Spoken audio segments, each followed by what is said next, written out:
Here's a picture of me from when I first started backpacking.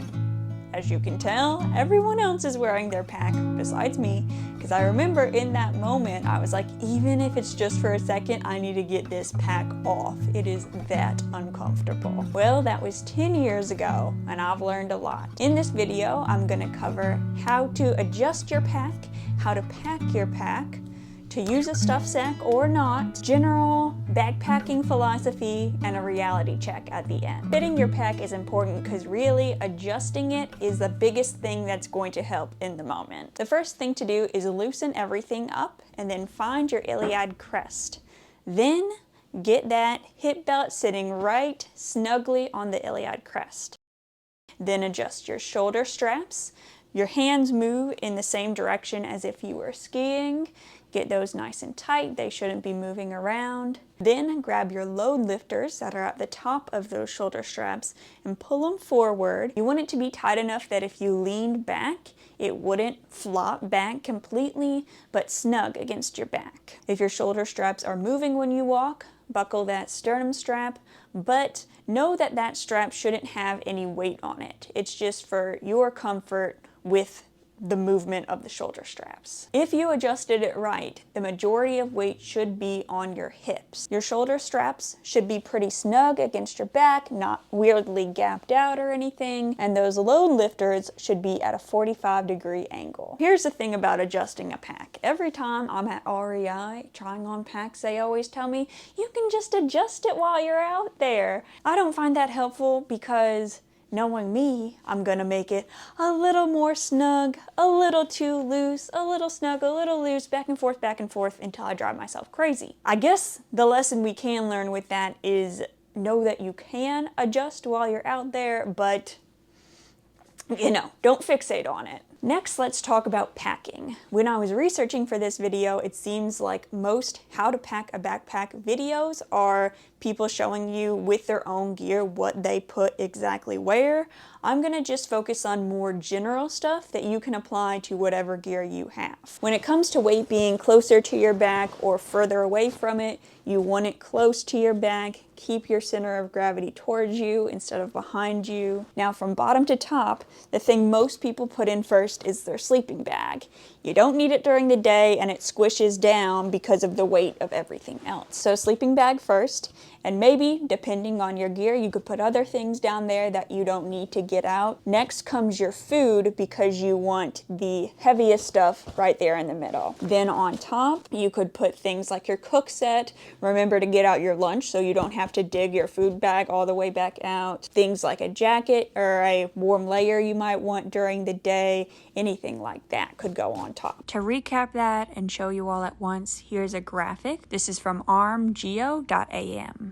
To illustrate my next point, between these two pictures, picture A or picture B, which do you think would be the most comfortable? Which would have the best center of gravity? If, with the gear you have, you either need to pack far away from your back or up towards your head would be better because it'd be a little more balanced. But that being said, try not to make it go that high. There will still be drawbacks to having a taller pack, but it's better than it constantly pulling you backwards. Make sure to Tetris things in as much as possible. Try to fill in all the gaps. Once you have everything packed, that's when you're gonna start tightening every strap you have on the outside because that's gonna help compress your gear. Now, in my backpacking career, I've heard you're not supposed to have a whole lot of stuff dangling off because it's just, it's bouncing around, it's not as streamlined. Well, when I was on the AT, I got really lax about that rule. I even had a can of Pringles hanging off at one point, and I didn't notice a difference. Maybe that could be I wasn't paying that much attention, and really, scientifically, there is a difference, but that's just something to keep in mind. Not ideal to have a whole lot of stuff bouncing around on the outside, but again, it's not the end of the world. In fact, some people have no choice to put some gear on the outside, like if you have a foam sleeping pad, a lot of people will attach that to the top. If you have a bear canister, Some people can't fit that inside. They put it sideways up on top there. And of course, you're going to want to take full advantage of the pockets you have on your pack. The ones that you can reach are great for water bottles, a phone so you can look at your map or take pictures, anything you want to have within arm's reach. The pockets you can reach should have first dibs on that. And then once you have that figured out, think about stuff maybe you don't want necessarily within reach, but if you took off your pack, you could grab it easily.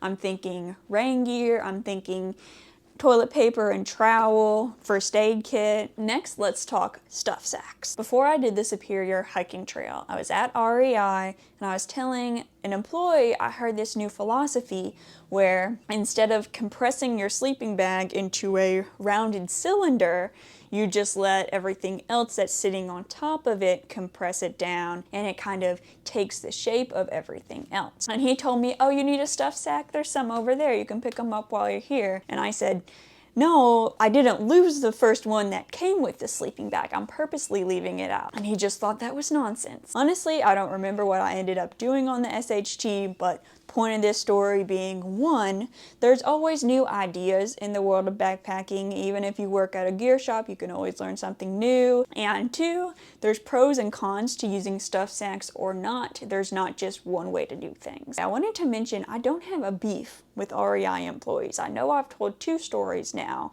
but they work with customers all day. I'm sure they're not honed in on every specific interaction. And 2, like, maybe I'm just hypersensitive to being underestimated, you know? Especially if you're using one of the packs with less pockets. If you want to keep a bunch of small gear together, how can you organize that? When I started the AT, I was like, I am trying to take as little as possible, so I'm just gonna let stuff be loose and I'll find it as need be. But that meant every night when I was getting into my tent, okay, where's my headlamp?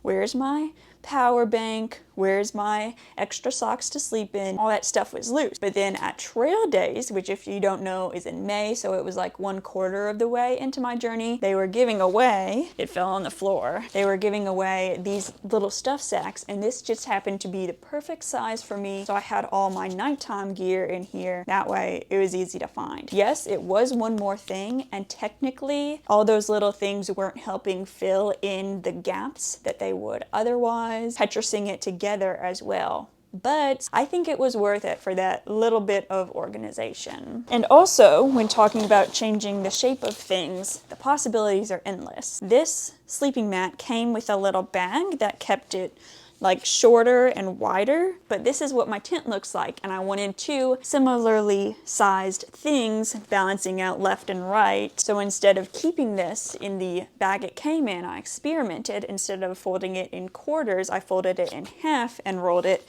tied it with a shoelace, and so now I have 2 more equally sized things. Another idea is that I had a friend on the AT that had the material parts of his tent folded up and put on the inside, but the poles on the outside because they were really light and it was just an unused pocket. The possibilities are endless. Of course, another way to make your pack as comfortable as possible is to lighten your load. Instead of thinking, I'm gonna pack everything that might come in handy, think I'm only gonna bring the things I know I'll need. I remember starting out and being like, oh my gosh, I'm only gonna bring 1 pair of shoes?